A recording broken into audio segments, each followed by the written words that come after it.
샬롬 할렐루야. 요한계시록 2장 8절에서 11절입니다. 서머나 교회의 사자에게 편지하라. 처음이며 마지막이요 죽었다가 살아나신 이가 이르시되 내가 네 환난과 궁핍을 알거니와 실상은 네가 부요한 자니라. 자칭 유대인이라 하는 자들의 비방도 알거니와 실상은 유대인이 아니요 사탄의 회당이라. 너는 장차 받을 고난을 두려워하지 말라. 볼지어다 마귀가 장차 너희 가운데에서 몇 사람을 옥에 던져 시험을 받게 하리니 너희가 10일 동안 환난을 받으리라. 네가 죽도록 충성하라. 그리하면 내가 생명의 관을 네게 주리라. 귀 있는 자는 성령이 교회들에게 하시는 말씀을 들을지어다. 이기는 자는 둘째 사망의 해를 받지 아니하리라. 아멘. 요한계시록 10번째 서머나 교회 2번째입니다. 주를 믿는 사람이나 믿지 않는 세상 사람이나 살아가면서 이런저런 환난을 당하기도 합니다. 그런데 원칙적으로는 비록 세상에서는 여러 가지 환난을 당하던 사람이라 할지라도 주 안에 들어오게 되면 하나님께서 지켜주심으로 모든 환난이 떠나야 하지요. 그러나 실제로는 주를 믿는 사람들 중에도 여전히 환난을 당하는 경우들이 있습니다. 하지만 주를 믿는 사람들이 겪는 환난과 세상 사람들이 당하는 환난과는 다르지요. 겉으로 볼 때는 비슷한 것처럼 보여도 주 안에 들어와서 겪는 환난은 그것을 믿음으로 잘 통과해 나왔을 때 결국 영혼이 잘 되어지며 하늘에도 상급을 쌓는 과정이기 때문입니다. 주를 믿는 사람이 겪는 환난에는 두 종류가 있습니다. 첫 번째는 주님을 믿기 까닭에 받는 환난이지요. 어둠의 이 세상 가운데에서 빛이신 주님의 말씀대로 살기 위해 받아야 하는 이런저런 환난들이 있습니다. 예를 들면은 믿지 않는 가족들이나 주변으로부터 받는 핍박이 있을 수 있고 학교나 직장 등에서 진리대로 살려고 하다 보면 믿지 않는 세상 사람들로부터 받게 되는 환난이나 핍박 등이 있는 것입니다. 이런 경우는 그 모든 환난과 핍박이 오히려 받는 사람에게 상급과 축복이 되지요. 그래서 이러한 사실을 믿었던 사도들은 자신들이 주의 이름으로 인해 핍박받을 수 있다는 것만으로도 감사했습니다. 사도행전 5장에도 사도들이 주님의 이름으로 인해서 채찍에 맞기도 하고 옥에 갇히기도 하는 등 여러 가지 환난을 당하는 내용이 나옵니다. 41절에 보면 사도들은 그 이름을 위하여 즉 예수 그리스도의 이름을 위하여 능욕받는 일에 합당한 자로 여기심을 기뻐하면서 공의 앞을 떠나니라 했지요. 그러니 사도들은 주의 이름으로 인해서 환난을 당할 때에도 그것을 힘들어하거나 부끄러워한 것이 아니라 오히려 기뻐하고 감사하면서 즐거워했던 것입니다. 그런데 어떤 경우는 우리 편에서는 주를 믿기 때문에 환난이나 핍박을 당한다고는 말하지만 실제로는 지혜롭지 못해서 굳이 받지 않아도 되는 환난이나 핍박을 자초하는 경우들이 있습니다. 그건 오히려 하나님의 영광을 가리는 일들이지요. 아내가 지혜롭지 못하게 행동함으로 믿지 않는 남편으로 하여금 아내가 교회에 나가는 것을 시기 질투하게 만들기도 합니다. 때로는 우리가 절제하지 못하고 해야 할 말과 하지 말아야 할 말을 분별하지 못함으로 교회가 애매히 욕을 받도록 만들기도 하지요. 또는 믿지 않는 가족들로 하여금 반발심을 일으키도록 말하거나 행동하기도 합니다. 이런 경우들은 우리가 주를 믿기 때문에 받는 환난이나 핍박이라고 하기보다는 우리가 조금만 지혜롭고 선하게 행동한다면 얼마든지 받지 않을 수 있는 것들입니다. 이런 경우들과는 달리 원수 마귀 사단의 주관을 받는 사람들에 의해 하나님의 사람들이 받는 환난과 핍박이 있습니다. 바로 구약과 신약의 믿음의 선진들과 하나님의 사람들이 하나님의 뜻과 섭리를 이루기 위해서 받아야 했던 환난과 핍박이지요. 만약 오늘날에 그러한 환난과 핍박을 받으면서 주의 복음을 전파해야 한다고 하면 과연 담대히 나가서 전할 사람이 얼마나 될까요? 우리는 환난과 핍박을 무릅쓰고 복음을 전해야 하는 사명이 있습니다. 물론 지금까지 복음을 위해서 환난과 핍박을 당하기도 했겠지요. 하지만 그럴수록 더 창대하게 이루어야 가는 것입니다. 우리를 핍박하는 사람들을 미워하고 저주하는 것이 아니라 로마서 12장 14절에 너희를 핍박하는 자를 축복하라, 축복하고 저주하지 말라는 말씀처럼 그런 사람들을 위해서라도 축복해 주고 기도해 줄 수 있는 마음이라면 그 얼마나 선하고 아름다운 마음이겠습니까? 사도 바울은 바로 그러한 마음을 일구었고 주를 위해 받는 핍박과 환난을 오히려 기쁨과 감사함으로 받았기 때문에 하늘나라에서도 그처럼 높은 위치에 이를 수가 있었던 것입니다. 그러므로 진리를 쫓기 위해 주님의 이름으로 받는 어떠한 환난이 있다 할지라도 마음 중심에서 기뻐하고 즐거워하시기 바랍니다. 그런 분들에게 아버지 하나님께서는 하늘나라에서뿐만 아니라 이 땅에서도 풍성한 복으로 갚아 주십니다. 이처럼 주님의 이름으로 인해서 받게 되는 환난과는 달리 자신이 진리 안에 살지 못함으로 사단의 송사를 받아서 오는 환난이 있습니다.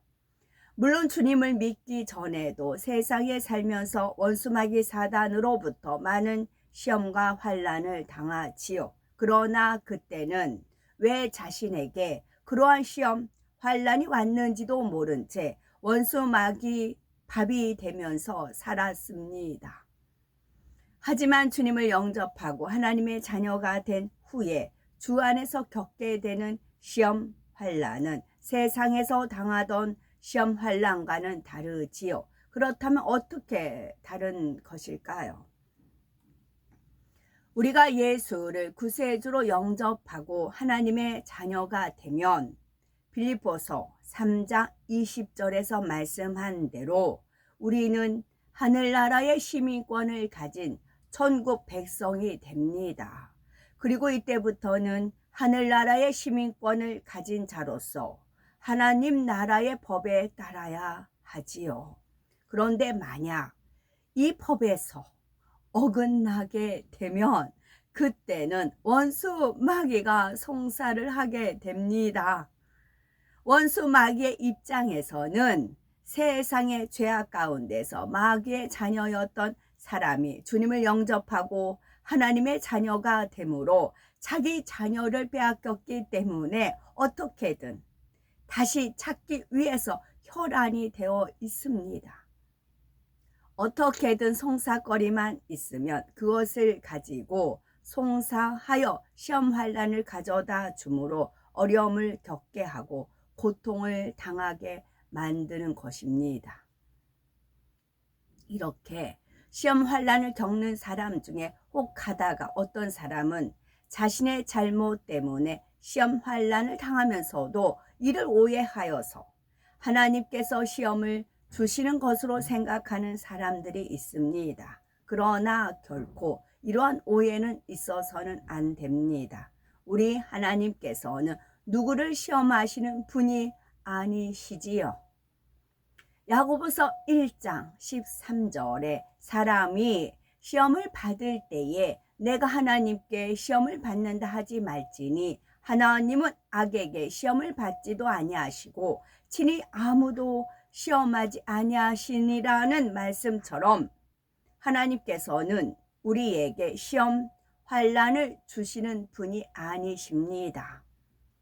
그럼에도 우리가 시험과 환난을 받는 것은 야고보서 1장 14절에 오직 각 사람이 시험을 받는 것은 자기 욕심에 끌려 미혹됨이니 말씀한 대로 자기 욕심에 이끌려 미혹되기 때문입니다. 즉 욕심에 이끌려 미혹되어 하나님의 법을 어기고 죄를 짓기 때문이지요. 우리가 이 땅에서도 법을 어기는 것이 죄이며 그 죄로 인해서 벌을 받게 되는 것처럼 하나님의 법을 어겼을 때도 그에 따른 대가가 주어지는 것입니다. 우리 하나님께서는 자녀들에게 오직 좋은 것만 주기를 원하시지만 우리 사람 편에서 하나님 앞에 범죄함으로 사단의 송사거리가 되고 마는 것입니다. 이때 하나님께서는 공의의 하나님이시므로 아무리 하나님의 자녀라 해도 죄를 지으면 지켜주실 수가 없는 것이고 결국 죄를 범한 만큼 원수 마귀는 하나님의 자녀들에게 시험, 환난을 가져다 줍니다. 그러나 이러한 모든 것은 결국은 하나님의 사랑임을 알아야 합니다. 그래서 제가 주장하는 것은 죄를 피 흘리기까지 싸워 버려야 한다는 겁니다. 죄가 완전히 죄의 그 그림, 그러니까 악의 모양이라도 버리라 하시잖아요. 악의 모양만 있으면 원수마귀 사단이 물어뜯습니다. 저 같은 경우는 뭐 어마어마했어요. 지금. 그래서 그 이제 분별의 그런 것도 그 이제 어떤 그 은사들이 쭉 있지만 영 분별은 성령만이 영 분별을 한답니다. 오로지 제가 어디 가서 돈 주고 이거 하나 배웠습니다. 성령만이 영 분별을 할 수가 있답니다. 야고보서 1장 15절에 욕심이 잉태한즉 죄를 낳고 죄가 장성한즉 사망을 낳느니라 말씀했고 로마서 6장 23절은 죄의 싹은 사망이라 했습니다. 죄의 결과는 결국 사망인 것이지요. 그러니 이렇게 죄를 범하여 사망으로 가는 자녀를 가만두면 어찌 되겠습니까? 그러한 자녀를 가만두는 것이 사랑일까요? 그렇지 않지요. 사랑의 하나님께서는 자녀들이 죄로 인해서 사망으로 가는 것을 가만히 지켜보고만 계실 수 없기에 징계를 통해서라도 회개하여 돌이킬 수 있도록 사단의 송사에 따라 시험, 환난을 허락하십니다. 이러한 하나님의 사랑에 대해서 히브리서 12장 5절에서 6절에는 내 아들아 주의 징계하심을 경히 여기지 말며 그에게 꾸지람을 받을 때에 낙심하지 말라. 주께서 그 사랑하시는 자를 징계하시고 그의 받으시는 아들마다 책찍질 하심이니라. 그러므로 시험 환난이 왔을 때는 먼저 자신을 돌아보아 이것이 주님을 믿기 때문에 온 것인가 아니면 죄를 지음으로 온 것인가를 잘 살펴야 할 것입니다.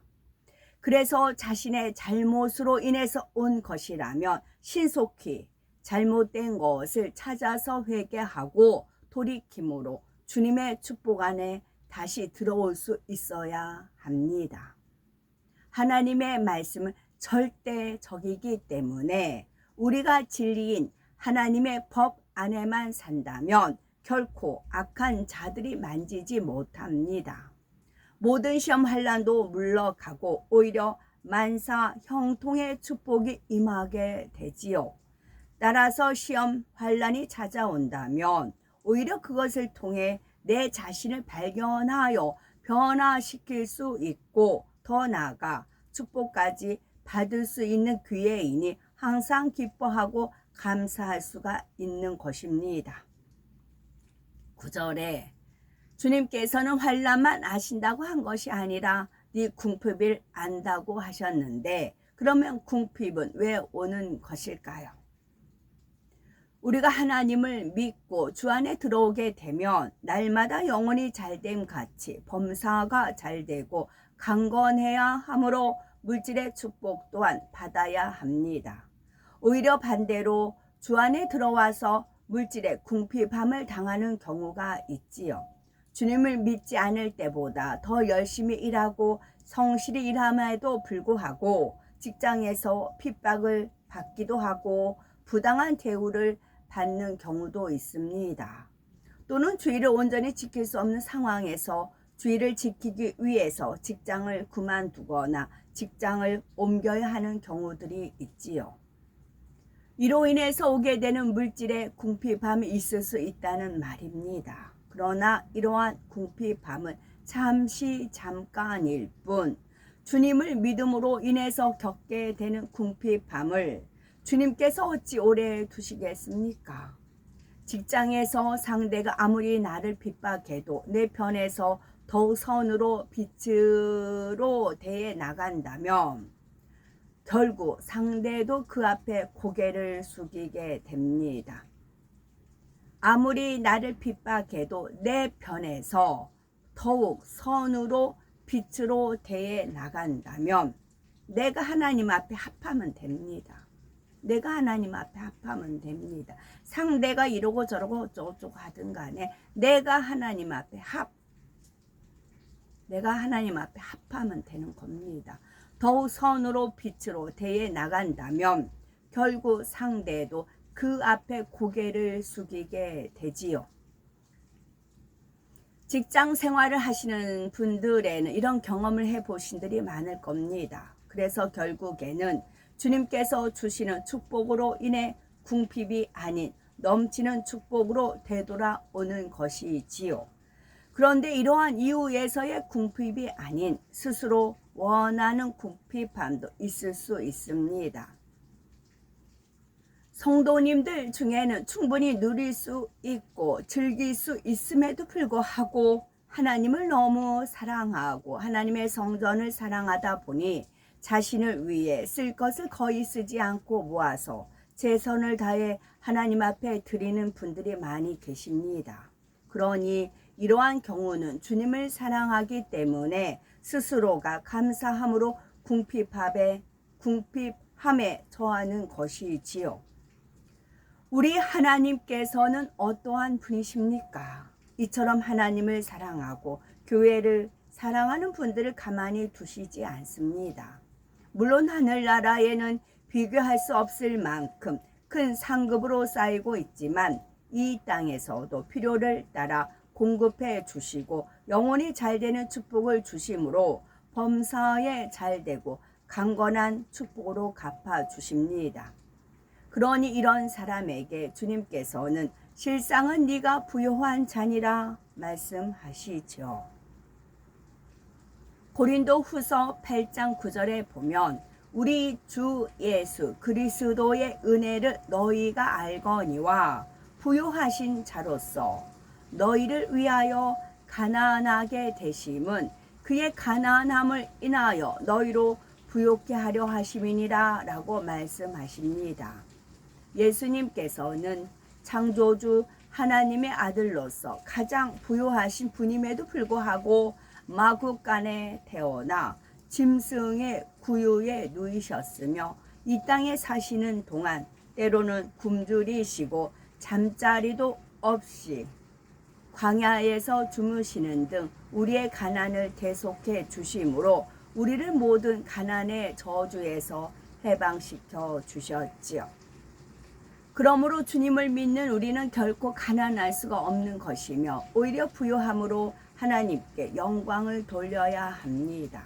그러나 하나님의 자녀가 되었다고 해서 무조건 다 부요해지는 것은 아닙니다. 신명기 28장에 보면 하나님의 말씀을 청종하고 그 말씀을 지켜 행할 때 들어와도 복, 나가도 복, 머리 될지언정 꼴이 되지 않는, 구워줄지언정 꾸지 않는 복을 주시겠다 약속합니다. 그러므로 우리가 혹 시험과 환난 또는 궁핍함에 처해 있다면 혹여 말씀 안에 살지 못하고 있는 것이 아닌가 점검해 보셔야 되겠지요.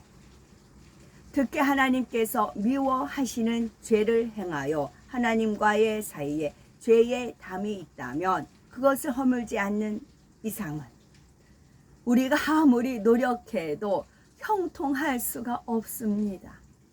그러나 그렇게 형통함을 받지 못한 것이 결국은 내 자신을 돌아보고 회개하여 돌이키게 하는 축복이라는 사실을 알아야 합니다. 다시 반복합니다.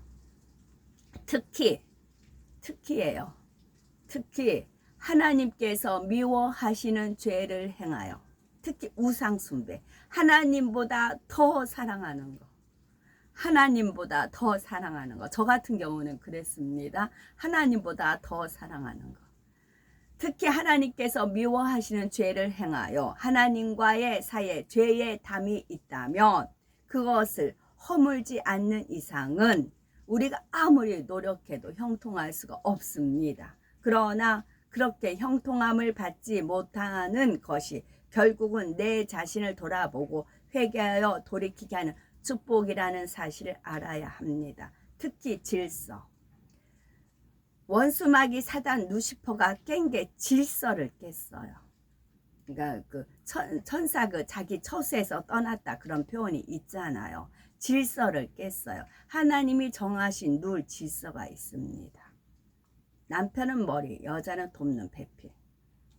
그게 질서입니다. 저는 그 이치를 깨닫기 위해서 온통 시험 환난을 겪은 거지요. 그래서 진정 하나님의 말씀 안에 살고 빛 가운데 거한다면 그때는 시험 환난과 궁핍이 올 리가 없고 설령 주님의 이름으로 인해 잠시 받는 것이라 해도 결국은 모든 것이 물러가고 더 큰 축복이 임하게 된다는 사실입니다. 그 무엇보다도 구원받은 하나님의 자녀들에게는 영원한 천국이 예비되어 있으며 영혼이 잘된 만큼 이 땅에서도 만사 형통의 축복을 받을 수 있으니 이 얼마나 부요한 자입니까? 이러한 부요의 축복을 마음껏 누리는 우리 모두가 되셔야 되겠지요. 9절에 보면은 자칭 유대인이라 하는 자들의 회방도 안 오니 실상은 유대인이 아니요 사단의 회라 했습니다. 유대인이란 원래 하나님의 선민으로서 선택받은 사람들을 말하지요. 따라서 오늘날은 주님을 믿는 사람들이 영적인 의미로서의 유대인이 되는 것입니다. 본문에 보면은 자칭 유대인, 즉 스스로를 가리켜 유대인이라 말하는 사람들이라 말씀하고 있습니다. 유대인이라면 하나님을 믿는 사람들이지요. 하나님으로부터 선택받은 사람들인데 예수님 당시에 보면 이렇게 유대인이라 하던 사람들이 하나님의 아들이신 예수님을 알아보지 못하고 오히려 핍박하고 거슬렀으며 결국은 십자가에 못 박아 죽이고 말았습니다. 이는 오늘날에도 마찬가지여서 주님을 믿고 교회에 다닌다고 하면서도 하나님의 일을 회방하는 사람들이 있습니다. 자신들의 생각과 맞지 않는다고 판단, 정죄하며 시기, 질투하여 미워하는 사람들도 있습니다. 이런 사람들을 어찌 우리 하나님께서 선택받은 하나님의 자녀라 인정해 주실 수가 있겠습니까? 이들이 바로 자칭 유대인인 것이며 주님께서는 바로 이런 사람들이 하나님의 이름 회방하고 있음을 아신다 하시며 실상은 그들이 유대인이 아니라 말씀하시지요. 즉 하나님의 자녀라 할 수 없다는 말입니다. 나 보기에 혹은 사람 보기에 아무리 믿음이 있어 보이고 의인인 것 같으며 선한 것 같아 보여도 하나님께서 인정하지 않으시면 소용이 없습니다. 마태복음 13장 49에서 50절에 보면 세상 끝에도 이러하리라. 천사들이 와서 의인 중에서 악인을 갈라내어 풀무불에 던져 넣으리니 거기서 울며 이를 갈미 있으리라 했습니다. 의인 중에서 악인을 갈라낸다고요. 의인 중에서. 뭐 사람들이 그 이제 의인이라 해서 이렇게 떠받들고 본받고 설교 때마다 운운하는 그런 의인 취급을 받는 자들이 있어요. 하나님 보시기에는 아닌데, 하나님 보시기는 아닌데 의인 취급해서 이제 설교마다 이렇게 인물이 있어요. 의인 중에 악인을 갈라낸다고요. 그래서 하나님 머리 위에 놓는 경우가 있어요. 아니, 우상으로 섬기는 경우가 있어요. 아니라고. 그게 담이 된다고요. 하나님과 그러면 맥힙니다. 영으로 뚫고 못 올라가요. 각 사람마다 다 그 자기들이 하나님보다 우상시하는 것이 있어요. 본인들은 이제 모를 수도 있겠죠. 의뢰에 그렇게 살아왔으니까. 근데 철저히 내가 영으로 뚫고 가지 못하고 하나님과 막힌 담이 있다 하면은 첫째 발견할 것이 하나님보다 더 사랑하는 것이 있는가, 그거를 체크하시면 돼요. 하나님과 막힌 담이 있다. 뭔가 뚫어야 되는데 안 뚫린다. 뭐가 이렇게 이제 답답하거나 뭐 항상 기쁘고 상쾌하고 하나님 은혜 가운데 충만하고 은혜가 충만해야 되잖아요. 그런데 그렇지 못한다 할 때는 하나님보다 더 사랑하는 무언가가 있어요. 우상이에요. 그것을 깨부셔야 돼. 그 중에 하나가 의인 중에서 악인을 갈라내요. 거기에 해당하는 부분이 있습니다. 즉 스스로는 아무리 하나님을 믿는 자녀라 말해도 그의 말과 행실이 하나님의 자녀가 아니라면 그는 자칭 유대인일 뿐이며 마지막 심판 날에는 모두 드러나게 된다는 사실입니다. 그런데 이렇게 자칭 유대인인 사람들은 굳이 마지막 심판 날이 아니라 해도 이미 그들의 삶 속에서 열매가 드러납니다. 하나님의 사람이라면 당연히 성령의 열매를 맺어야 할 것이고 진리를 쫓아 서로 사랑하고 화평하며 선한 말과 행함의 열매를 맺어야 할 것입니다. 그런데 이와 반대되는 시기, 질투, 판단, 정죄, 미움, 분쟁 등이 나타난다면 이는 누구의 역사이겠습니까? 바로 사단의 역사이지요. 이처럼 사단의 역사를 받아가는 사람들이 두 사람 이상 모이게 될 때 이를 가리켜 바로 사단의 회라 하는 것입니다. 오늘날 많은 교회들이 이 사단의 회로 인하여 여러 가지 어려움과 고통을 받고 있지요. 그 어떠한 상황에서도 우리의 마음이 부요하면 주변의 환경과 조건은 아무런 문제가 되지 않습니다. 여기서 마음이 부유하다는 것은 우리 마음에 천국의 소망이 넘치고 하늘나라에서 주어질 상급을 바라보며 믿음과 성령의 충만함을 잃지 않는다는 것입니다. 우리 마음이 부유한 것은 우리 마음 안에 천국의 소망이 넘쳐 흘러야 됩니다. 다른 사람도 이방인도 그 분위기, 그 느낌을 알 수 있게끔 천국의 소망이 넘치고 하늘나라에서 주어질 상급을 바라보고 믿음과 성령의 충만함을 잃지 않아야 마음이 부요한 것입니다. 더불어 제가 이제 워십 했던 거 중지입니다. 우선 중지입니다. 한 2주 정도 중지예요. 아버지는 양이 찼다. 어느 정도 그 이제 양이 찼다 이제 하셔서 모든 상황, 제가 일부러 그런 건 아니고요.